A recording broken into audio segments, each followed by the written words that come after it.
Welcome everyone to the Existentialist Society in Melbourne, Australia. I'm David Miller, the Society's Secretary. Today's speaker is Akiva Quinn, who amongst other things is the organiser of the Philosophy Bazaar. And his topic today is Existentialism and Meaning in Life. Akiva. Thank you very much, David. This gives me the perfect opportunity to thank you, David, for inviting me to speak today. It's a great pleasure and honor, and I think particularly given the topic, I'd like to thank everyone who is listening and potentially participating, because this has to be a personal topic by definition. Now, you may think, and we'll go through the details very shortly, that the answers to question about meaning in life are beyond yourself, or you may think that those questions live with you. But whatever your view is, at least my thought on the matter is that these are substantive and important questions for each of us and for humanity as a whole. So it is, I think, wonderful to be together, at least in this virtual manner, and be considering such questions. So let me share the screen now that we've demonstrated that technology works. I've been asked, can you share the document to the chat window? Oh, that's David's document, perhaps. Okay, I won't engage further with that, because otherwise I'll get distracted by the chat. Before I share screen, I'm just going to post one question. It's a leading question. You are attending a meeting of the Existentialist Society here in Melbourne.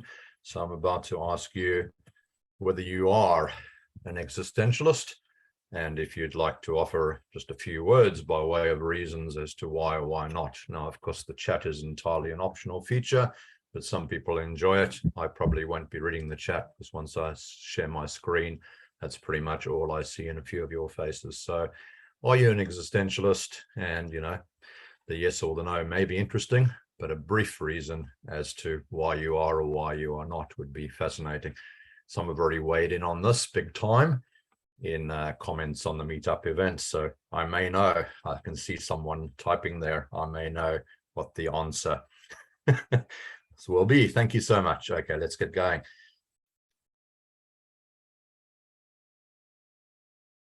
All right, so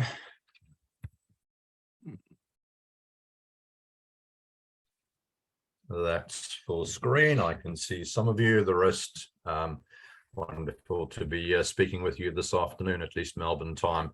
I redid my first screen, but I would like to just acknowledge that an earlier version of this talk was delivered in 2020, approximately 2 years ago in September of that year, to the Philosophy Matters group, which Les Allen organizers, and the relevance of meeting that is partly to note the legacy of some of these ideas, and also to indicate this is an updated version in some regards. And no doubt, if I ever got the chance to deliver this another time, I'd probably update it further based on my further reading and your comments and reflections today. So that's where we are, the 2022 version of Existentialism and Meaning in Life. There are, broadly speaking, 4 questions which I'm going to explore, hopefully in not too much more than about 45 minutes this afternoon, because I don't want to impose too much on your patience, and I want to give you an opportunity to contribute to the conversation. So the broad question is, how can we pursue meaning in life, given that there is no assured or even likely cosmic meaning of life? So some books, and I've been reading in this field for quite some time, are titled The Meaning of Life. You may remember some movies with a title along those lines. Now, my contention, I'll just state it at the outset, because philosophically speaking, it's useful to be upfront about what we're going to spend some time this afternoon pursuing, and I'm going to spend some time arguing for. There would be no cosmic meaning of life, because that presumes that we all agree on what the cosmic purpose is. We all agree on the creator, and what their purpose, if such a creator were to exist, might in fact be. However, we would in fact infer that. So I'm going to say there's meaning in life. I'm going to answer that question in the affirmative, but I'm going to resist there being a shared universal meaning of life or any cosmic divine purpose in what we choose. And really, that's my main point in terms of answering that first question. Existentialism, which we're going to talk about in some detail this afternoon, accepts that we as individuals and arguably a collective choose the meaning that we can find in our lives. Let's go fairly quickly through what it says in the purple box. Is meaning possible despite the absurdity of life, the prevalence of suffering, and the repetitive or banal nature of existence? I won't answer that question right now, but the substrata of it are looking at personal, moral, social, and altruistic requisites that may be required, may be needed to lead a meaningful life, and also looking at the role of projects, our work, our commitments, our relationships, what role those things play, and also an effort to advance the common good. So being in the world, not just for ourselves, but for others. As you will note, I'm preluding some ideas from Sartre, who we'll get to very soon. So then, again, a summary question, bottom left. Does the absence of divine or human rationales or purposes for existence still allow for, or do they even necessitate that we choose our values? So we're talking about morality, and seek transcendence of the personal. So we're seeking to move beyond the I'm a particular individual sitting in a particular study in Melbourne with particular attributes, and think of how I would, and each of us may, be able to transcend the facts of our own identity. And then kind of the question I've asked you in the chat, what constitutes a meaningful life for you? So this is the personal question, because you will be answering this question. I cannot answer it for you.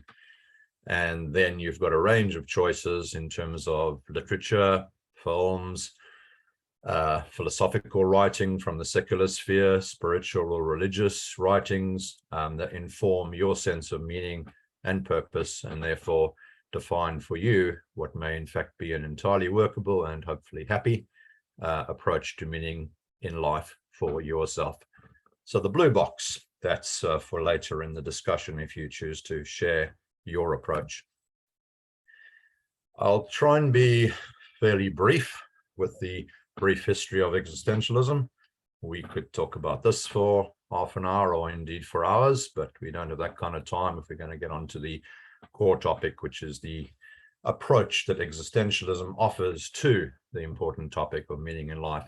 So just briefly, the founding fathers, and they happen to be such, the foundations for philosophical modern existentialism would be Danish philosopher Søren Kierkegaard.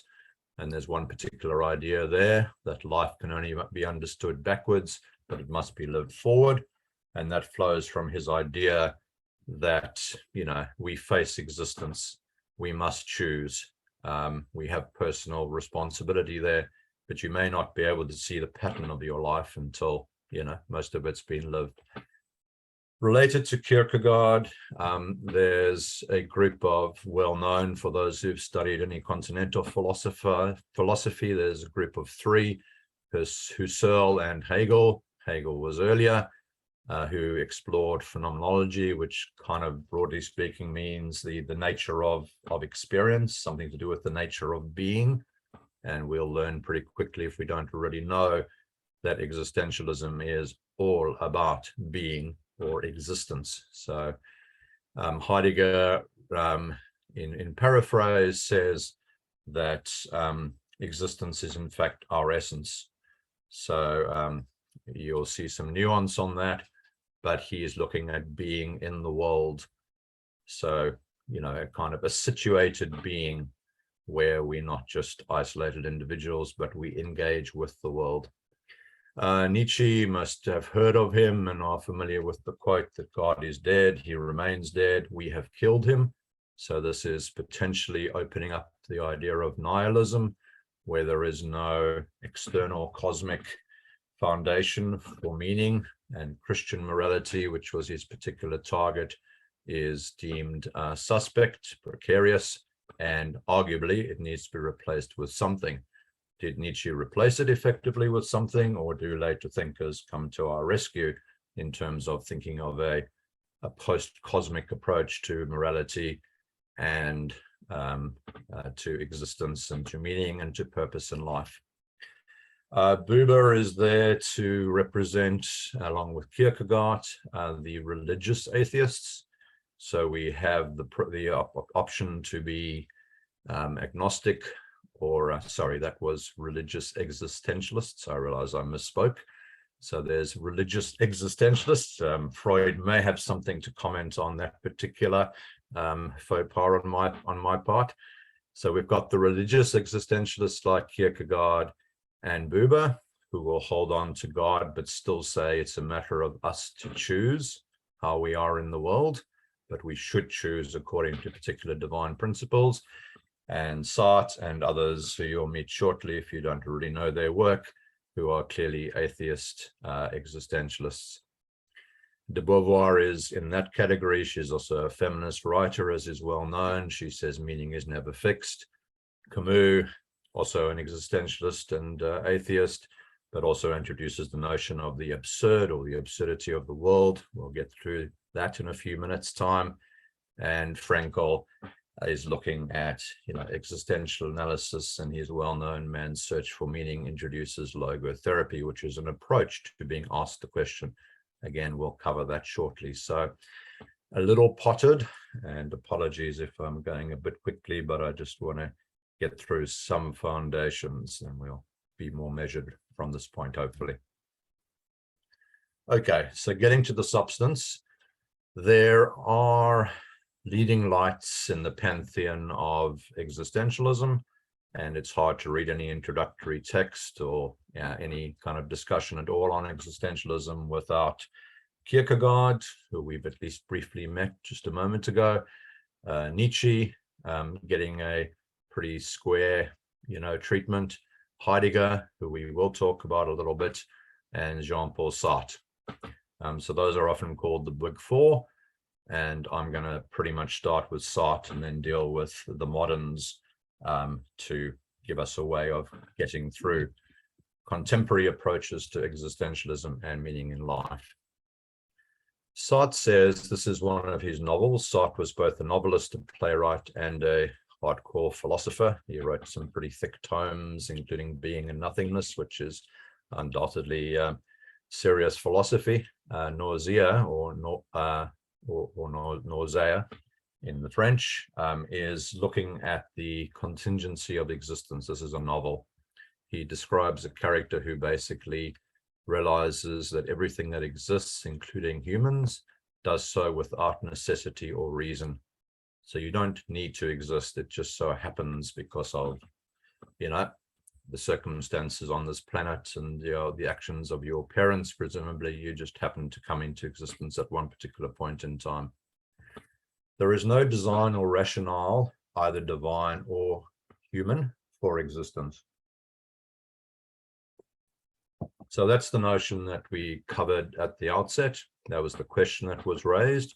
And now Sartre is stipulating or arguing that your existence, your presence this afternoon in this forum, although I appreciate it and our host David Miller appreciates it, and I'm sure your fellow participants appreciate it, and that's an important point we're going to come back to, but there's no particular rationale or need or essential kind of human function that is performed by you being here or anywhere else at different points in your life. So that's kind of the looking into the abyss and finding nothing in particular. There is no overall purpose, design, rationale.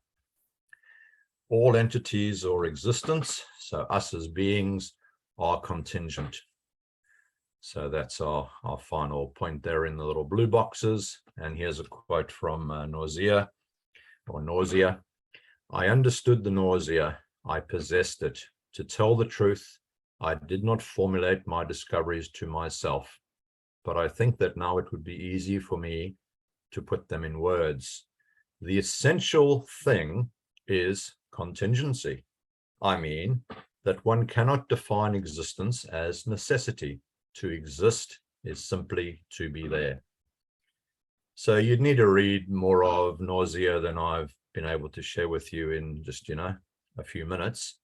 But the idea is to unsettle the reader and say what you may have assumed. You're an Australian, you're a Singaporean, you're an English person, wherever you may be from. You have a particular background that necessitates a particular approach to life and a particular purpose to your existence. Sartre challenges that. He says, on what light can you conclude that? Your existence, your purpose, your reason for being is contingent. It depends. So what we need to establish is, what does it depend on? There's quite a bit of Sartre here. Maybe I'll try and gloss a little bit as we go. Those who've studied modern philosophy, at least, would be familiar with Descartes and the idea of cogito ergo sum, which is Latin and means, the cogito part means I think, ergo, therefore, sum, I am. So that's called the rational cogito. He introspected, he meditated. His famous book is called First Meditations on Philosophy, and he came up with the fact that he is a conscious being. In contrast to that, Sartre is actually offering in Being and Nothingness, a pretty heavy philosophical tome, but I'll try and explain it standing on one leg in the next 3 or 4 minutes, what he calls a pre-reflective cogito. So it's not really about thinking anymore, even though that's what cogito means. It's about experiencing. So what is basic, according to Sartre in Being and Nothingness, is consciousness and reflection, experiencing the world. And just to mention, so a lot of, well, a significant foundation of Sartre's ideas do come from Heidegger, and Heidegger refers to thrownness, being thrown into the world. So this is very much building on those same notions and developing them further. Now, what is being? We all experience being. We all have consciousness. So being in itself is consciousness. It's opaque. It's filled with itself. Being is simply what it is. So being is something. The reason why Sartre has offered the analogy to Descartes is it's something essential. It's something basic to who you are. You simply experience being. Now, what Sartre goes on to say, that being in itself, so simply the notion, the experience of being, is bound and is limited by its facticity. So things that were determined in the past. You have particular experiences, those are going to shape your sense of being. However, you can also transcend that, and not just being in itself, but being for itself, where you're contingent, you're making choices, you can choose your values, and you can engage with possibilities and transcend your facticity. So there's a lot going on here. What we need to try to understand is that Sartre is setting off two notions against each other, both of which he defines as types of being or forms of being. One is facticity, who you are. If I look at Les, for example, I can see, particular facial features. I can see a contemplative, smile. Thanks, Les, smiling on cue, much appreciated, and so on. So that's what's observable. However, facticity is set off against transcendence, where the free will, the freedom, the radical freedom, as Sartre calls it, comes into play. And the individual, myself, Les, each of you, can decide, what to do, how to shape themselves. So I noticed there was a comment about why people might identify themselves as an existentialist. The clearest answer for me, and I've been studying this stuff for a fair while, is the idea that existence precedes essence. Although I may have been taught some different things growing up, I don't have an essence. I don't need to be particularly masculine. I don't need to be particularly, this, that, or the other. My existence is the starting point. And as we mentioned from Heidegger, man is thrown into existence. So we are simply what we make ourselves. That's the idea of the existence comes first. First you exist, then you choose your life, your values, your purpose, and what will give your life meaning. Okay, so we are unavoidably the authors of the meaning in our lives, and this is the authentic opportunity, but is also a challenge for each of us as beings or existence. Same thing, as people, your challenge, your opportunity is to shape the meaning of your life or meaning in your life. So we start with being.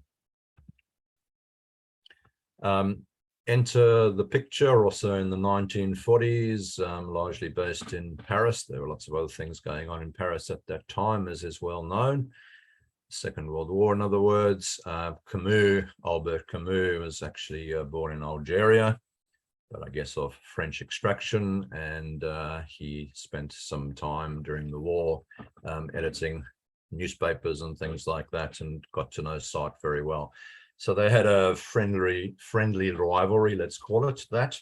They started off as friends, but it didn't necessarily persist or remain that way, because they were intellectually, potentially slightly at odds with each other, which we can discuss, particularly during Q&A. What I wanted to highlight with Camus is the notion that all the other philosophical questions, and some of you might be interested in how you know things about, reality, and how you decide what's valuable in life, and how you, deal with social and political issues. Camus suggests that the fundamental question of philosophy is judging whether life is or is not worth living. And in case that wasn't explicit enough, he says in the Myth of Sisyphus, which we're exploring here, suicide is the big question.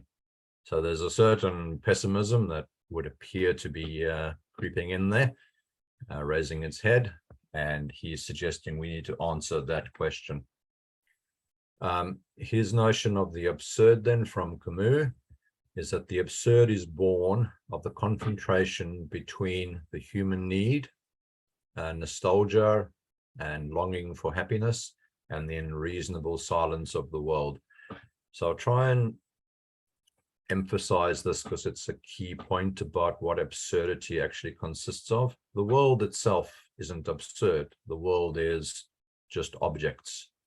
Even other people, given we're not in the same room as each other, it's even easier to see the other person just as a two-dimensional presence. So they are objectified.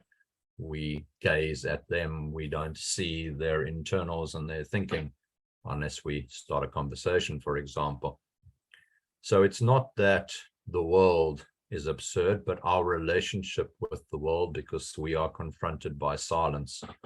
If we go out and talk to the trees, we don't get an answer as to what should be or should not be.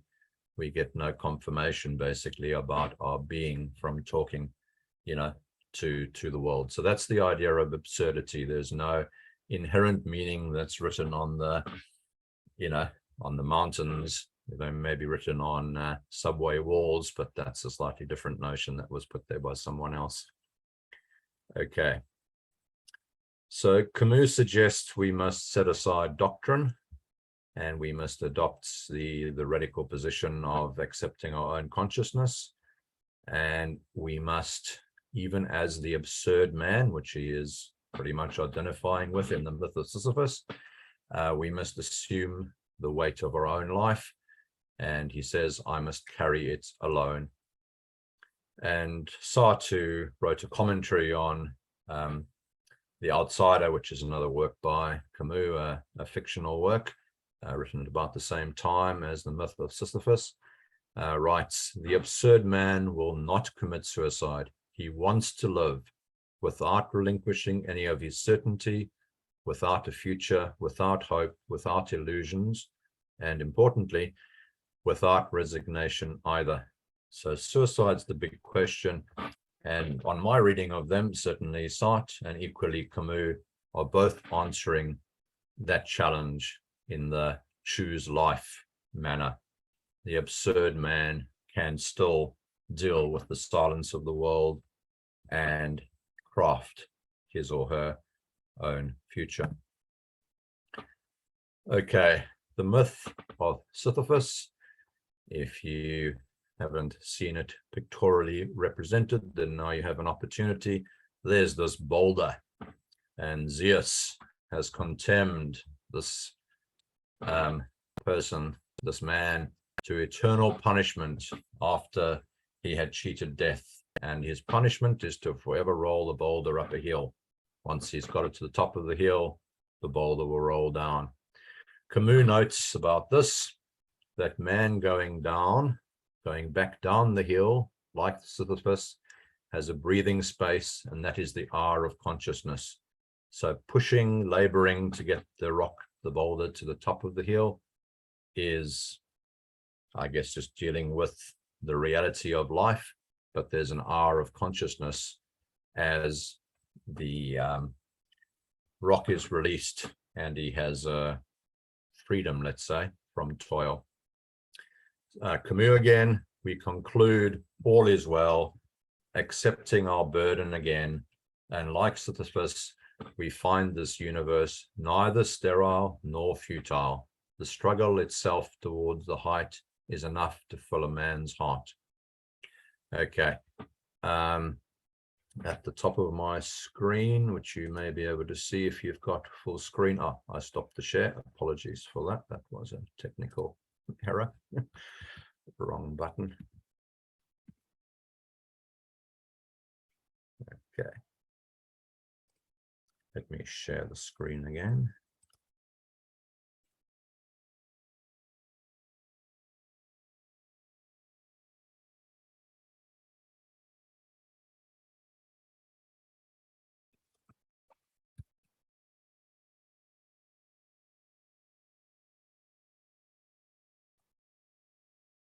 I'm just trying to get to not having my screen full screen, which I'm not able to do, it seems.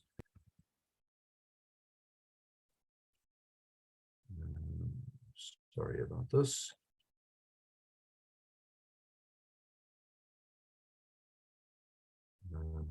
Yeah, I'm not sure why I can't get out of full screen, not to worry. Okay, all I needed to be able to do is read something off my screen or off the top of the screen that you hopefully can see.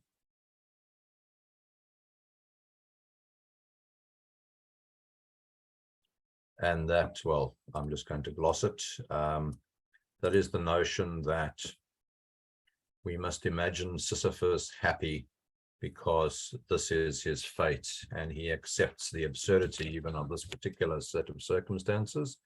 And that's called the fulfilled Sisyphus. So basically we can imagine this, even the rather futile aspects of this particular life, as making him happy. Okay, de Beauvoir kind of broadens the conversation. She was an intellectual and other partner of Sartre, and they seem to develop a lot of ideas, no doubt independently, but with some crossover. So Sartre is interested in being for itself rather than just being in itself, being the transcendent aspect. And being a feminist existentialist, Simone de Beauvoir, with The Second Sex and her other writings, is actually talking about being for herself. So she's looking at a male and female aspect to an individual's subjectivity.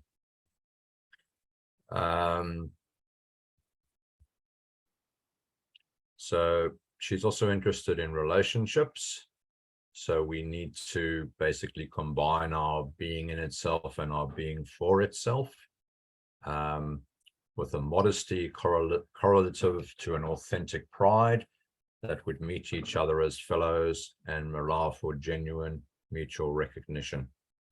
So this is about relationships and how, if we were just objects without being, without experience, we wouldn't be able to relate to others.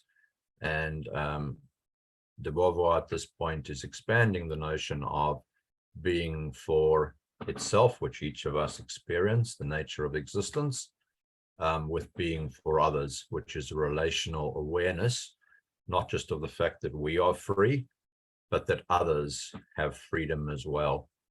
So we don't see others as objects. So this is the move where, if you like, the transcendence which we would feel that we are able to be in the world and not merely, be acted on by the world as objects, becomes relational. So we move from being for ourselves to also being for others. And that's an important move that Sartre also echoes in terms of we are condemned to be free, and we also need to choose not just for ourselves, but for all of mankind. So that really relates to, we cannot choose freedom just for ourselves in a selfish or narcissistic manner. We must choose freedom for all beings. And de Beauvoir's work is very significant in that regard. I'll deal again very briefly with one other now religious existentialist, so Martin Buber, strongly influenced by Kierkegaard, who held on to his Christian faith in that case. And in Buber's case, he was influenced by his own tradition, by Nietzsche as well, but by Jewish mystical or Hasidic writings. He's again wanting to distinguish between mere existence and authentically existing. And he talks about our relationship to others, some similar themes that, de Beauvoir was discussing, and also authentic relationship with God. He talks about, and it's a pretty dense book, although it's not very long, I and Thou. He talks about two primary words. So by a word here, he means what you may think of as two ideas, joined together. I is usually an idea and it is an idea. And he wants to combine those two, I, it, where by nature it comes after I. So first I exist, and then I can identify the it, and then we can move from that to I, thou, where I am now a genuine being and I'm respecting the genuine being in the other. So basically that emerges from the relationship between self and other. As we've already said, I, it consists of mere existence, the past, subject, object, while full human authentic subject existence is formed in I, thou. So that's the second primary word. The first primary word is I, it. The second primary word is I, thou. And that again, in probably less than 2 minutes, is a whole body of rather important philosophical thought. So bear with me. I'm hoping you're getting a flavor of facticity and transcendence. You're getting a flavor of object versus subject, and you're getting a little bit of a sense of an atheist existentialist approach as opposed to a religious existentialist approach. And I'm happy to endorse both as grounding a well-rounded sense of responsibility, being able to take on commitments in life, and being able to establish for ourselves meaning in life for each of ourselves individually. So these are all solid foundations on my account for meaning in life. So Frankl, perhaps the most famous of all of our thinkers in today's presentation. And I'm just going to find a way of seeing something a bit different to what you see so I can read that more easily. Okay, so Man's Search for Meaning. He's written significant other books, but that's the truly famous one. Everything can be taken from a man, but one thing, the last of the human freedoms, to choose one's attitude in any given set of circumstances, to choose one's own way. Okay, just think about that for a moment. And this is really the key now. Ultimately, man should not ask what the meaning of his life is, but rather he must recognize that it is he or she who is asked. In a word, each person is questioned by life, and that person can only answer to life by answering for their own life.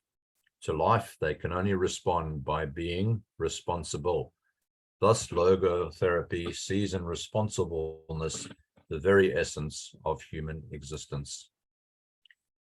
So what's happening there is, don't ask what the meaning of your life is of someone else. Realize that it is you who is being asked.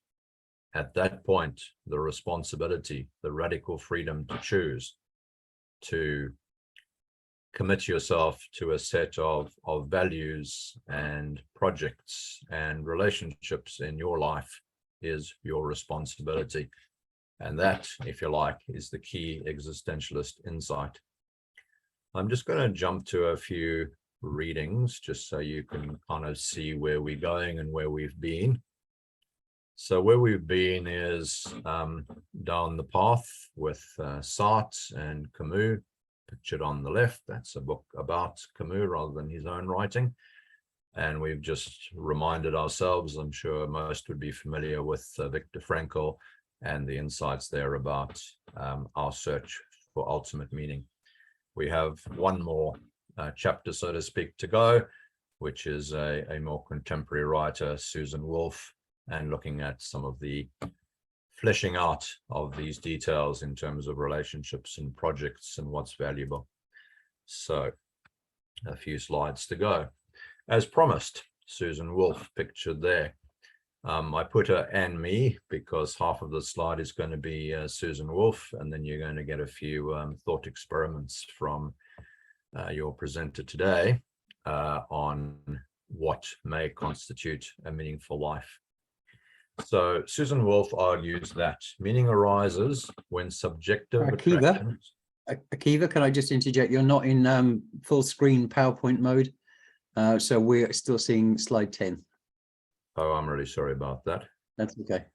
Thank you for letting me know. I understand.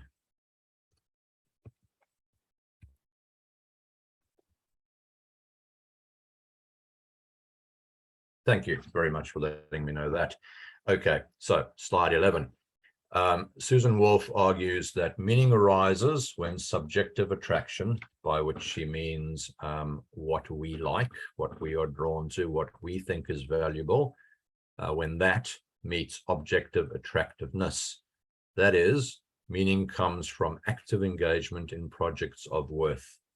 So what she's doing, and there's a whole book on this, again, we're trying to summarize some pretty complicated ideas in one or two sentences, is that there's a subjective element to what makes something meaningful, and there's an objective element.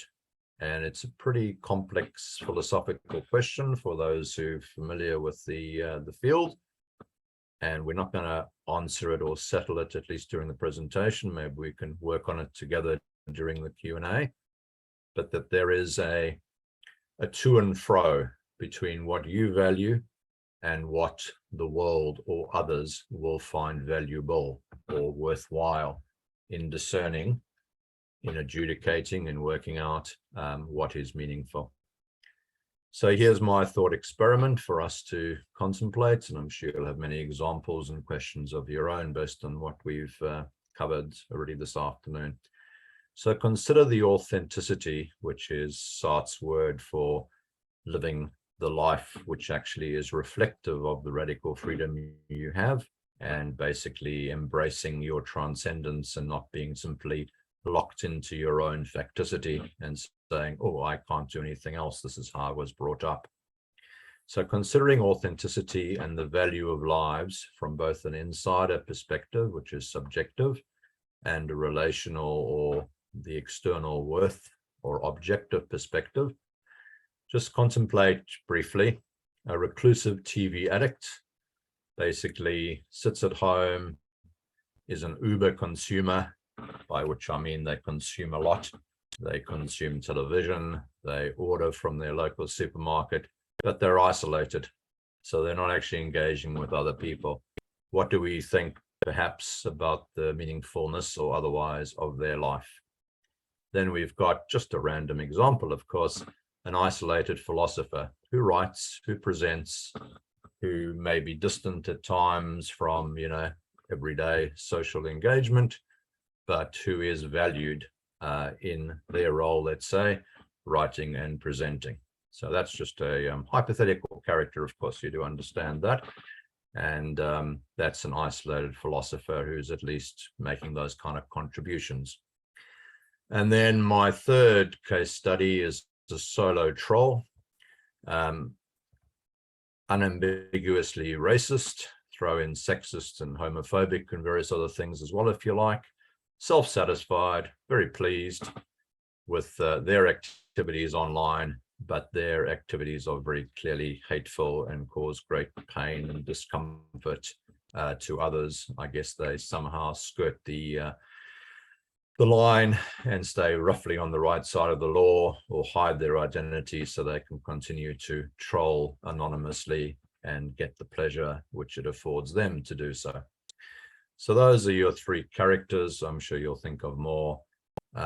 Thinking of the combination of the subjective and the objective, you'll notice that all of those individuals are probably quite happy. But are they all, or to what extent are they all, living meaningful lives?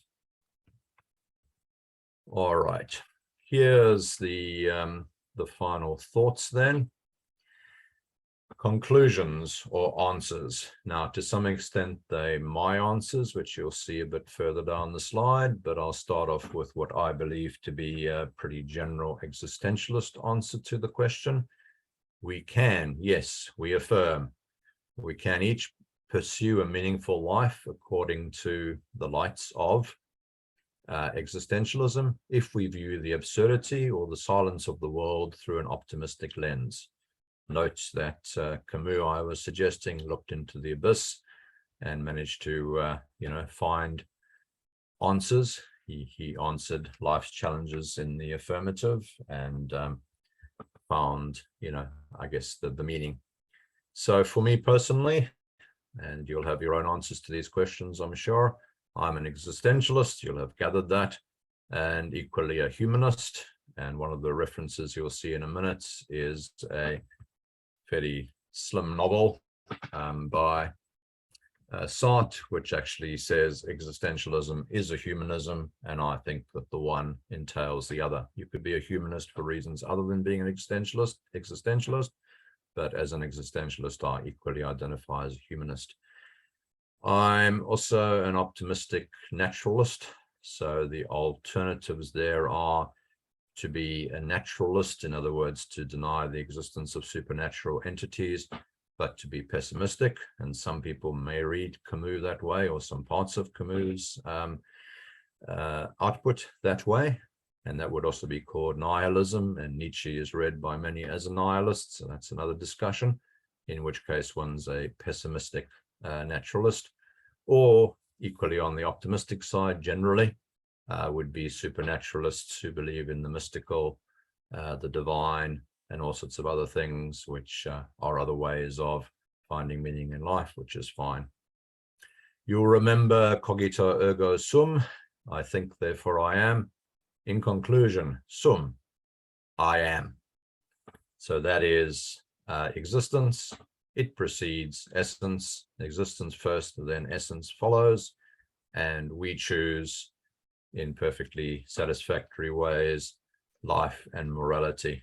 I'll just read the quote from de Beauvoir there. Ethics is the triumph of freedom over practicity. And you can read for yourself the bit by Irish playwright Samuel Beckett, which is, I can't go on, I'll go on. So there is no particular need to get up, to embrace the world, to engage with others. But even if you feel you can't go on, I'll go on. That's what a lot of the existentialist literary figures, as well as existentialist philosophers, are saying to all of us. They're offering encouragement. And there's an entire culture, which I'm going to prelude for you now, around existentialism, which people may not realize how widespread existentialism is as a state of being and as a worldview, as an outlook on life and reality and its challenges.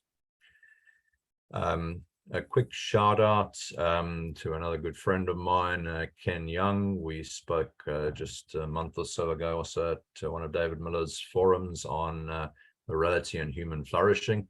Now, this particular slide is pretty much unchanged from the version of the Meaning in Life talk I gave 2 years ago, and it really just closes the circle. It's a virtuous circle.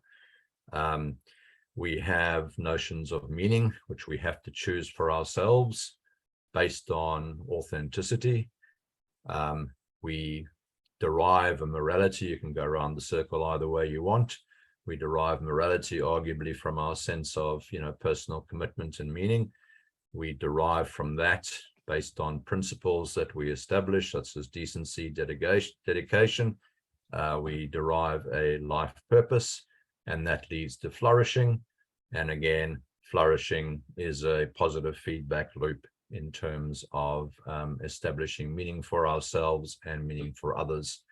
So several of the thinkers we've discussed say things like to flourish or to be moral or to be free, you need to choose that for yourself and others. So it's not like you should be dedicated to others' happiness. You should be dedicated to your own happiness, well-being, and flourishing, as well as others, because we are parts on the existentialist arguments, and based on the way I've interpreted, we are part of that interconnected whole. Lots of references you can read at your leisure.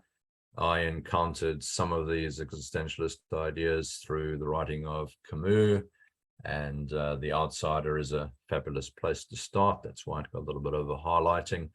Man's Search for Meaning, certainly worth going back to or reading if you haven't had a chance. And there's plenty of introductory and more advanced texts, which are quite modern, including entirely contemporary, on existentialism as a body of thought, and all of the thinkers we've discussed this afternoon, and plenty more besides. I wanted to just make the point, pretty much in closing, that there's a whole existentialist literature, as in there's literary output. There's any number of books by Dostoevsky, by Kafka, by Tolstoy, Milan Kundera. That's the film, The Unbearable Lightness of Being, I encountered about 30 years ago in my early 20s. And that is a fabulous take, for example, on Nietzsche's idea of eternal recurrence, which briefly is that you could imagine repeating the same moment over and over, the same choice taking on an unbearable weight. But as you can tell from the title of Kundera's book, he suggests that being, in fact, has precisely the opposite characteristic. It's got an unbearable lightness because moments are not repeated. So Nietzsche, on most interpretation, is actually offering a thought experiment, and he's universalizing, but also doing a Groundhog Day little maneuver on the moment. Now that I am choosing to wrap up this presentation, if that moment were played out forever, would I, as the one making the choices and, continuing to speak, would I be happy with the eternal recurrence of that? So what I'm saying with this set of concluding thoughts is there are many ways to access existentialism as a body of thought. And in fact, you probably already do, because I doubt any of our wonderful, participants this afternoon, or anyone who might listen online at a later stage, would not have encountered some of the material on the screen. And if you find it interesting and stimulating and helps you in your life and helps you contribute to the lives of others, then why wouldn't you just keep working your way through this or other lists? Waiting for Godot, by the way, which is sort of probably not visibly depicted in the background, is another, fabulous Samuel Beckett, the playwright. We quoted him on the previous page. Is another fabulous way of accessing the experience of, being in the world and thrown into reality, as our various thinkers have alluded to. You've already seen the last slide, fortunately. So those were probably my top 4 in terms of a place to start with reading. But as we've just mentioned, it's perfectly fine to start with conversation, with artwork, with theatre, with movies, with TV shows. If you go looking for them, I suspect you'll find existentialist themes throughout all of those different media. Thank you so much for listening, and I will stop sharing. Well, thank you, Akiva Quinn, for your presentation on existentialism and meaning in life.